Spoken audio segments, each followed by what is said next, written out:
ใหญ่ก่อนตัวหน่อยสิ โอ้ยเอ้ยเขามาอีกครับป่าคอย เปิดก็ได้สิกิน ไอ้ นี่นะก้นจุจีแกงใช้น้ำไม้ อีกบ้านนึงป่าเอื้อเอื้อเอ้ย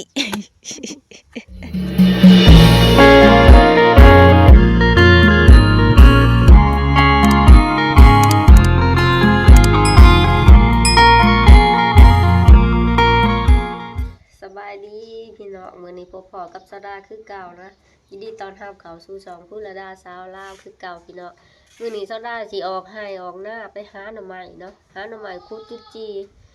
นี่ก็สวยเติมละ8 โมงแล้วเนาะก็สิไปหากินกับเจ้าต่อยคือเก่าหั่นแหละมื้อนี้อยู่ซื่อๆบ่เป็นอยากกินแกงหน่อไม้ไปเบิ่งน้ำกันสิได้กินอยู่บ่มื้อนี้โคตรเลยไปกันเลยไปเบิ่งน้ำกันมือนี่ช้องเช้าสีได้หน่อไม้มาแกงบ่ทุกคนเลย เออ ทีมงานนักละอันนี้บ่ได้ไปป่าเบาเฮียงเอาคือโลดกับกระโดดลงนะเพราะใหญ่บ่ได้ไปแล้วทีมงานนักละก็บ่อยากไปพูดทุกคนยังเต็มอยู่บ้านพี่น้องมาเนี่ยโหน้องมานี่บ่ไปพ่อโตเลยพ่อใหญ่บ่ไปมื้อนี้สิได้กินอยู่บ่แกงหน่อไม้มีป่ากับน้องไผ่มาเบิ่งน้ำกันทุกคนสิได้มานอยู่บ่หน่อไม้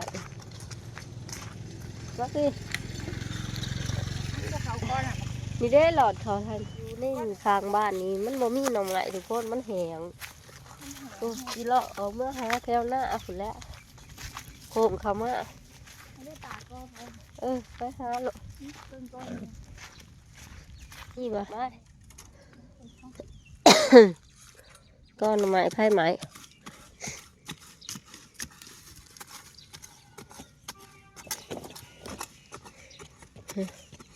โมมี่มันแหงนี่เด้สิได้แกงอยู่รอเห็นเลยโตดนึงนี่กระโตดบักใหญ่มันได้ทุกคนนี่นะพอแล้วทุกคนเลยกระโตดนึง อันเล็กอันหน่อยก็เอา เสียมมันบ่เขา มันหีนี่จ้ะ โอ้ยเสียบกันดิ เสียมบ่ขาวก็เลย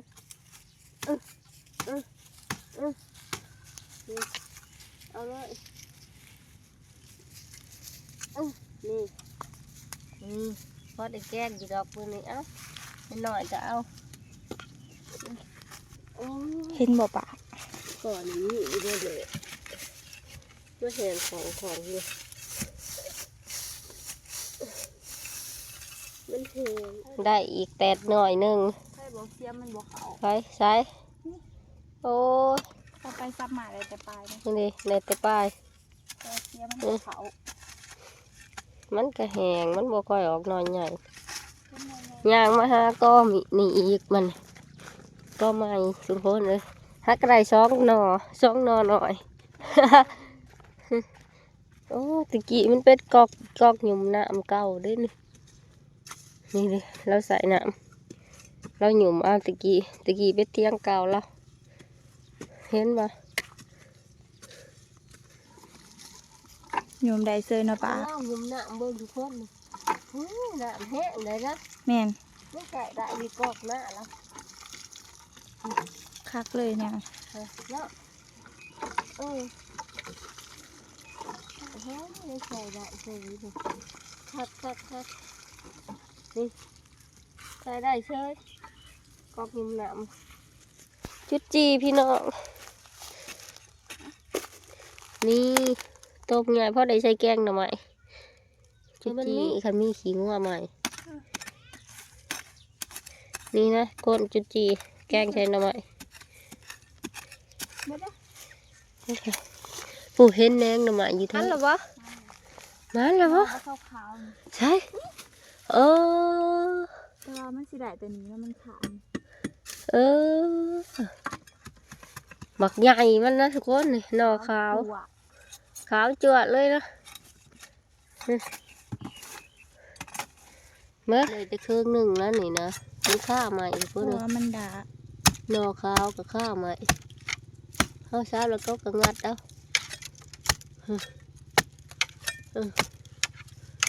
โอ้พอแกงเติมเลยทุกคนเลยเอาได้แล้วนี่หนอหนึ่งเนาะมันซับหยากทุกคนนี่ได้แต่ปลายมันเต็งใหม่อยู่แล้วตัวนี้ได้แต่ปลายมันสต่อยเป็นก้นมาน โอ้หากินกับเป็นได้ดิเด้อดิ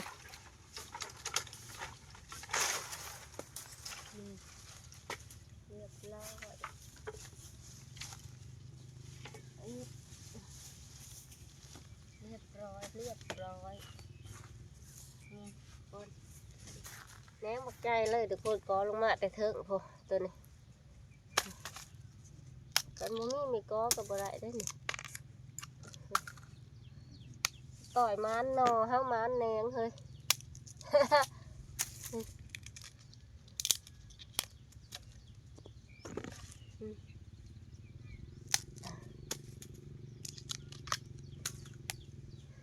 สดๆเลยคนต้องเอาบาดีทุกคนเลยสิเมื่อทำเที่ยงเฮาไปแหละไปหา เพิ่งเลยแหละเหลื่อมตา ไปหาพ่อยุจีไปนำมาต่อก้อนนี่อีกจะต่อยเขาก้อนควนมันเห็นบ่เดี๋ยวมันจะถ่วงบ่ได้ นุกเอียงดิหองกุก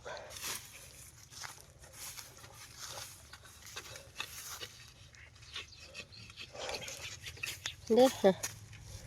นี่หาทางไหนก็มีหาในโกนฮะเซาะอันทางไหนใหญ่เต๋อบ่จัก เป็นตาสีขาวมันเขียง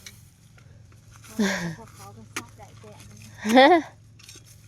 นะไอ้แต่น้องไผ่คุดน้ำใหม่มือนี่สปอตเลยสองอันได้ค่ะอันนี้ตัวอยู่ในหูค่ะเห็นบ่เห็นบ่ เอาเสียมเข้าไป เละยื เอาดีเลยปะเสียมทำมันหับเลย โอ้สามอ่ะ สิได้นะเดี๋ยวคอยซื้อมาหาเสียมเฮาอยู่นะ แล้วเสียมบ่ เสียมเฮามันหับแล้วมันซับบ่ได้ซับได้แต่ปลายมัน โอ้ เฮาสิเอาไปยังปลายมัน เสียวสวนเห็นไหมเสียว โอเคคอยสิไปเบิ่ง เห็นเลยทุกคนนี่สามหน่อนี่สามกระโตดมองเดียวกันเลยสามโตดทำไม เอาตัวหน่อยก่อน ตัวหน่อยบ่ คันเฮาซับตัวใหญ่ก่อนตัวหน่อย โอ้ยเอ้ยเขามาอีกแล้ว ค่ะป่าคอย เปิดไปใต้สีกิน อ้าย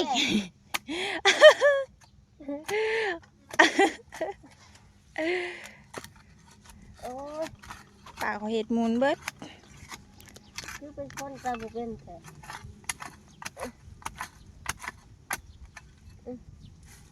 เออเป็นตาดิกินบ่บัด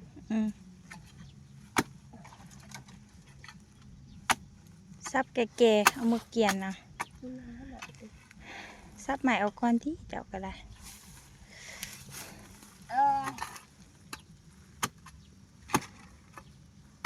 ทำไมขี่แต่ขี่เต้น โอ้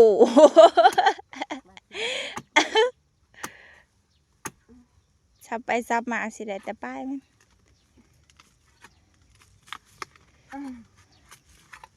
นี่นะตัวหน่อยก่อนปิดท้ายเอาใหม่ หน่อยใหญ่มันตัวนี้ทุกคน อีกบาทหนึงปะ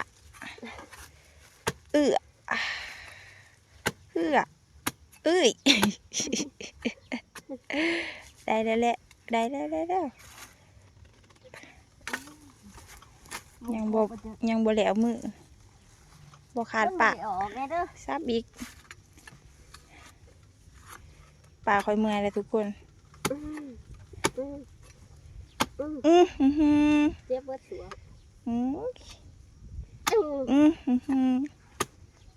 มันแข็ง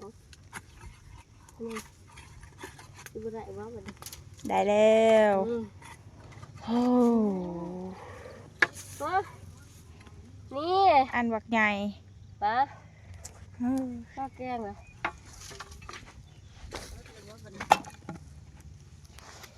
เก็บบักพริกก่อนเก็บบักพริกใส่แกงหน่อไม้โอ้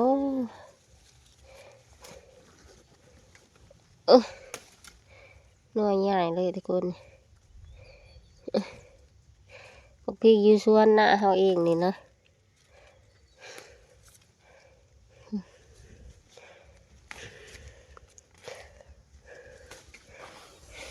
ใส่บักพริกดิบบักหัวนั่งอยู่เต็มต้นคือเก่านะเด็กหน่อยบ่มามือนี้เด็กหน่อยบ่มาเกินก็หัวขึ้นมาจะขึ้นมาก็หัวขึ้นกินอยู่เทิงเฮากะ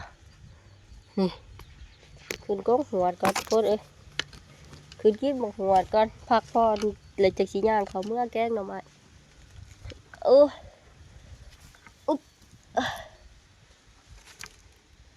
โอ้ปลาเด็กหน่อยเขามาขืนเนาะ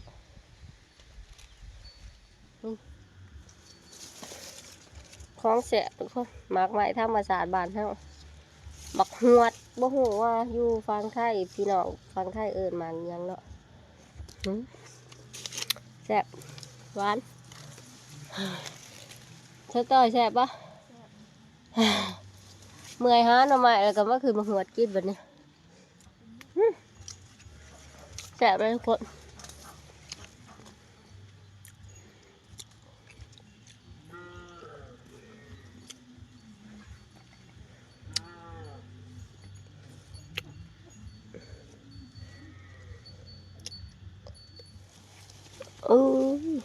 ง่าบักง่ายนี่บักหวดแซ่บปะตกลงเอาอีกแล้วนะกินเห็นแต่ข้าวยังหน่อยนะแน่นี่แล้วไปหลอกคืนกินปุ๊ไปหอนหิ้มหวยปุ๊ไปหลอกกินมังหัวนึกหิ้มหวย ผู้ประคับเขาอยู่ใช่ อยู่วันมันโมมี่เขาซื้อเลยได้วันเก็บเลย อยากเห็นซื่อ สวนหลังของน้ำกับสวนก็ไผ่เด็กต้นน้อยๆหนึ่ง ๆอันนั้นก็มะพร้าวเหรอตัวแม่ก็มะขามหวาน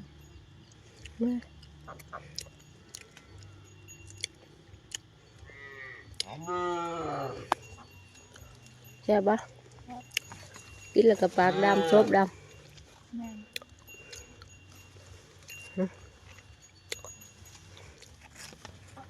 โมอยู่ใต้เขาจะเอินมาอยู่นี่เหรอไม่อ่านโมมี่ครับเนาะ นี่เคยผ่าอีสาน มาหัวนี้นะ มักจะไกลเขาก็ยังมี ดอกหัวทุกคนเมื่อยฮะน้ำมันคือเมื่อกี้มาหัวแต่ขี้ยางเมื่อ เติมพลัง เติมพลังยางกินมากกับจะต่อย มันแดง มันผาด แหนมเบิ่งหันดามอยู่แหนมเบิ่งไก่หวานมาไกล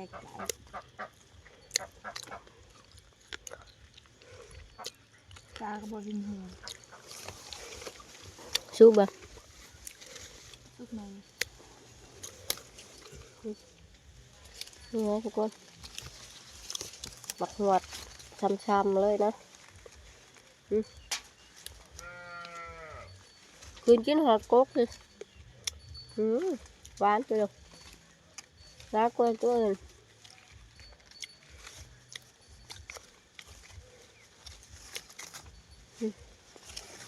แซ่บไปต่อยไปจะได้อิ่มหรอบ่อิ่มเลยล่องแล้วเนี่ยฮะอิ่มเลยล่องเลยฮะนี่ไม่แกบักหวดเลยเพื่อน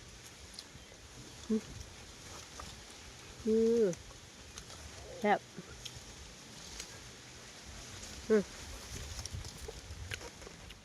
อิ่มแล้วป่ะปลาโลกมันอิ่มเลยลูกเมื่อหาแกงหน่อไม้กินหมกหัวอิ่มเลยมาเก็บยอดบักบัวทุกคนเก็บมาใส่แกงหน่อไม้ดอกบักบัว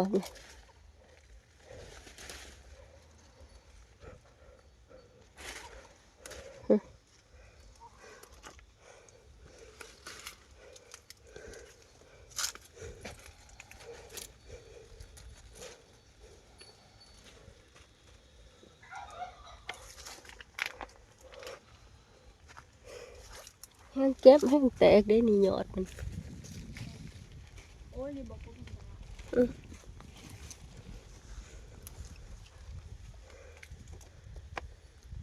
ยอดบักบวบ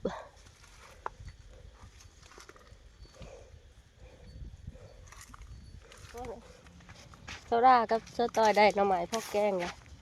แต่สิพากันเมื่อแกงหน่อไม้แบบนี้เฮ็ดเค็มกับโบมี่เนาะ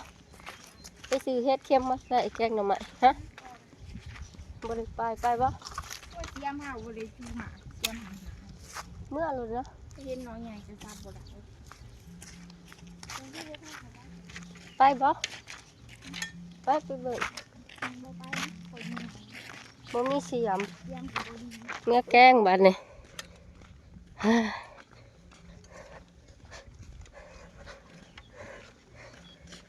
เมื่อแกงนี่เฮาก็ได้ร้ายเติบแกงใส่ผักใส่หยังอะลงมาแต่โกกบกหวดงัวก็ลากกินอึกกระถึกอยู่โอ้ยเหลือน้ำใหม่บ่หลายเท่าใดแห่งงัวแห่งลากกินมาแต่ขึ้นไปกินบกหวดลงมาทางนี้งัวเกือบกินเบิดฮะมาหอนเฮือนไปตีหอยทุกคนเลยจุจีได้หาโตแกงน้ำใหม่มื้อนี้ยอดบักบัวบักเบือบักปีกดิบเก็บมาพร้อมคือเก่าใส่ผักขาน้ำบ่แซ่บเลยเนาะคือว่าใส่จักสองหมัดเลยพ่อบ่นี่กำลังชางหมอน้ำใหม่คนเลยมีเห็ดมียังใส่น้ำเนาะเห็ดเค็มแล้วก็ยังนี่ยอดบักบัวแล้วสิใส่แกงน้ำใหม่คนบักพริกดิบเก็บจากสวนนี่เห็ดเค็มไข่บุแดงก็มีได้ทุกคนเหมือนพ่อเพิ่นสิให้ขัวเนาะเพิ่นซื้อมาน้ำเขามาขายไข่บุแดงแกงหน่อไม้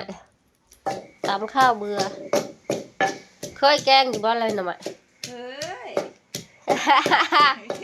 ฮ้ย สิลอกซีมือน้องไผ่มือนี่แกงหน่อไม้ทุกคนไปอาบน้ำก่อนถางกินแกงหน่อไม้ให้เจ้าต่อยเป็นคนแกงอาบน้ำก็มันหอนเดินกำลังตำข้าวเบื่อไปบ่แหละโอ้โถ ยังเกาะอยู่แดงแซ่บอยู่ ทุกคนแซ่บน้ำกันเนาะซุกแล้วสต่อยแกงทุกคนเลย หญ้า แซ่บเมนูอาหารเฮามื้อนี้เรียบร้อยทุกคนนี่แกงหน่อไม้ปลาแห้งจากผู้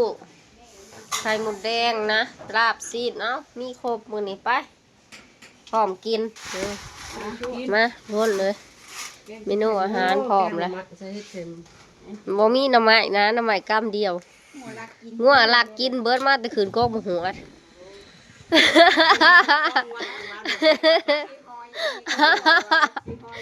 ประกัน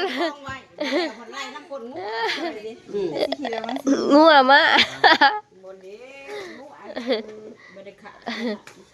เอามาโอ้กระปูหนาวกระปูดองของยายแก้วอ้วน หาอุ้ยยังหน่วยเอ็กซ์ เอามาใส่โอ้ย ยังสิปั่นมา อุ้ อุ้ ย ย ผ่านป่าบอกว่าเอาคืนป่าน้ำให้มันจ่อยกับบุไป ยังมันจะเบาครับพาดกาแฟบ่ เรื่อง พาดกาแฟ เขาถามหาดีแล้ว ไอ้สีเพื่อผูพานประเภท เรื่อง เขากินเก่งเขาก็ว่า กินจักจะว่ามือหนึ่งแปดเก่าซ้อ โอ้ไปจะหยาน้องมือกินเกินขอบที่เอ็กนี่มันเกาะช่องที่ช่องแล้วมันติด หัวของลูกชายเราของบ่เตือนบักอันนั้น มันเอาหยาดจับเจ้าตีแล้วเดี๋ยวหา ของอยู่อย่าง แม่ไปให้เราขึ้นแล้วจะ ค่ะลุงซื้อบอกก็ว่าไปพร้อมเราวันพระ ลายไปไหน 30 ไปละ ไปด้วยไปด้วย ไปแล้วบ่สิ นี่เบิ่ง ผมมีผู้ไปสิหา มือคือแทนบักเผาให้เล็กไปทำนี้ พูดแล้วเขาพูดแล้วล้างผู้ ลายคาที่ไปพูด ว่ามันถือดวง จะเอามือ นี่รถไปที่สบายแต่ว่าจะเป็นบ้าอย่าง เพราะว่าไปเพื่อมันถึงแล้วว่ะ มันอยู่ อยากมันแพงอีกแล้วว่ะ อยู่ฝ่ายมัน โค มันโลดรอบนี้มันโลดแล้วค่ะ แม่เหรอ มันลงแล้ว มันซื้อรถบ้า 30 ไป ไป แล้ แล้ว ว ลูกคือรถรับมาปักเทบาท แล้วก็สิแต่งกัน ไปลูก มันพาเราชวนคนไป แต่กินหลานเขาเฮ็ดอยู่ดอก มาบ้านมีทหารหมื่นถึงหมดแล้ว ข้าวให้เรา ตามนั้นนางบ่าว ยืม โอ้ย ก่อน ทำมาคนแล้ว ก็สิทำอย่าง ถามแล้วก็บอกอันนั้นดอก มีแต่ เด้อเบิ่งว่าเบิ่ง กูกับมาชมเด้อบาทมาชมให้เล่าเลยได้บาท ว่าถามกันแล้วก็บ่ว่าอีหยังดอก เราบ่พอดอกเงินบัตรเท่านี้ที่จะรีบเข่า เดี๋ยววิทย์เขายัง ท่า ไม่ น เบื่ นี้ อ กับบ่พอวิทย์นี่นะ เขายังไม่เบื่อเขา สิเอามาเฮ็ดหยังข้าวแกะเนาะทางเขาก็บ่ ดิน มี ให้ดินหน้าตัวเองบ่อึด พูดอีกนะมาได้หัว มันสะดวก เงื่อนง่ายกับป้าเดี๋ยวโอเลี้ยงยกแต่ 12 เฮกตาร์ ดินหน้ามันบ่อยากดินไปซื้อเพราะมันเปลือง แต่ดินหน้า12 เฮกตาร์ มันเป็นเองบ่ได้ เอา ซื้ เงิ อน ซื้อกี่ดินน่ะมาเฮ็ดเฮือนจะดีบ่ มาแล้วจังหวะ กูเฒ่ากูกระทายนะ เอาเงิน ขายเฮกตาร์หนึ่งเดือน เฮ็ดเฮือนจะบ่ดีบ่เอาเงินจะไปซื้อดิน จะขายอยู่เฮกตาร์หนึ่งเดือน หาปูกับยาหลายค่ะ หลายเขาแข็ง ดำบ่แล้ว ขายอย่างนี้นะ ตายที่กายลูกไก่ก็ลูกไก่ น้องอย่าขายอย่างนี้ เล็กนั่งกินเบิ้งหาเดเล็กฮะมึงตีจอกมาสิไปตะกิบโอ้ยมึงตายกับกูเนี่ยบ่รอดโลก มาส่วนพอกับแม่บ่ขายถ้าบ่ขาย เล่นกับเพื่อน ก็ ๆ ขาย เล่นแต่ที่ดิน เออเธอกินว่าบ่มีเงินกันนี่นา เล่นกันมาล้างแม่จอกว่านี่ล้างแล้ว มา ไป เป็น ล้าง ลาย แล้วใส่ไม้ ลาย สิ กาบ จอกกินน้ำเนื้อนั่นอีวันมาล้างแม่บ่ล้างเขาก็เอามาใส่ไปล้างเขาก็เอาใส่อีกคันเด้อ ขายจะต้องซื้อรถผมบอกง่ายๆอยู่ มันนะ ขายดอก ล้างเอาแป้งชูกับแม่ ที่ได้เงิน สิได้เงินบ่สิได้หน้าเอานำมือสิแพงเด้ มันหลายนะ โอ้ยแบ่งลูกแบ่งเต่าแบ่งมันก็บ่หลาย กู ลายจากเบิ่งจะลูกจากจะคด ลูกคุณเล็ก แต่ตาอันนั้น บัดเฒ่า จอตาก็ยังดอนล่ะ คุณเล็กตาก็พอคุณถึงคุณ2 เฮกตาร์ทดบ่เห็ด